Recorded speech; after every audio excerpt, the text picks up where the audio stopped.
કેન્દ્રીય મંત્રી અને પ્રદેશ પ્રમુખ સી.આર. પાટીલ રાજકોટની મુલાકાતે. કેન્દ્રીય જળશક્તિ મંત્રી અને ગુજરાત ભાજપના પ્રદેશ પ્રમુખ સી.આર. પાટીલ રાજકોટની મુલાકાતે પધાર્યા હતા. તેમની આ મુલાકાત દરમિયાન તેમણે શહેરના રેસકોર્સ ગ્રાઉન્ડ ખાતે આયોજિત નમોત્સવ કાર્યક્રમ સહિત વિવિધ કાર્યક્રમોમાં હાજરી આપી હતી. દિવસભરના વ્યસ્ત કાર્યક્રમો દરમિયાન તેમણે રાજકોટના સર્વાંગી વિકાસને લગતા વિવિધ મુદ્દાઓ પર ચર્ચા વિચારણા કરી હતી.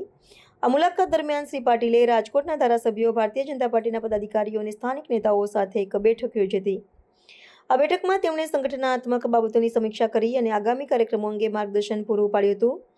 ત્યારબાદ તેમણે શહેરના અગ્રણી ઉદ્યોગકારો અને વેપારી મંડળોના પ્રતિનિધિઓ સાથે સંવાદ કર્યો હતો, જેમાં રાજકોટના ઔદ્યોગિક વિકાસ, વ્યાપાર સુવિધા અને માળખાકીય જરૂરિયાતો જેવા વિષયો પર વિસ્તૃત ચર્ચા કરવામાં આવી હતી. પોતાના કાર્યક્રમના ભાગરૂપે શ્રી પાટીલે રાજકોટના ઉચ્ચ પોલીસ અધિકારીઓ સાથે પણ બેઠક કરી હતી.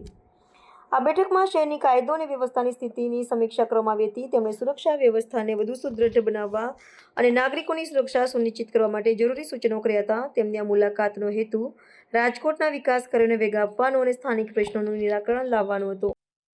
જે પોતાના જન્મદિવસ નિમિત્તે કોઈ જલસા કરવાને બદલે એમાં પણ સેવાકીય પ્રવૃત્તિ કરે, રક્તદાન થાય, અલગ અલગ કાર્યક્રમો થાય, એના માટે એ પ્રયત્ન કરતા હોય છે અને સફળતાપૂર્વક આજે સવારે જ જે કાર્યક્રમ શરૂ થયા એમાં અમે લગભગ 75 જેટલા દિવ્યાંગ ભાઈ બહેનોને એક સંસ્થા તરફથી એમાં અમને સાયકલો આપવામાં આવી.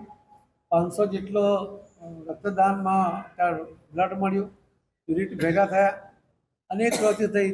એમાં પણ લગભગ 1000થી વધારે લોકોને એમનો આરોગ્ય માટેનું ચકાસણી કરવામાં આવી.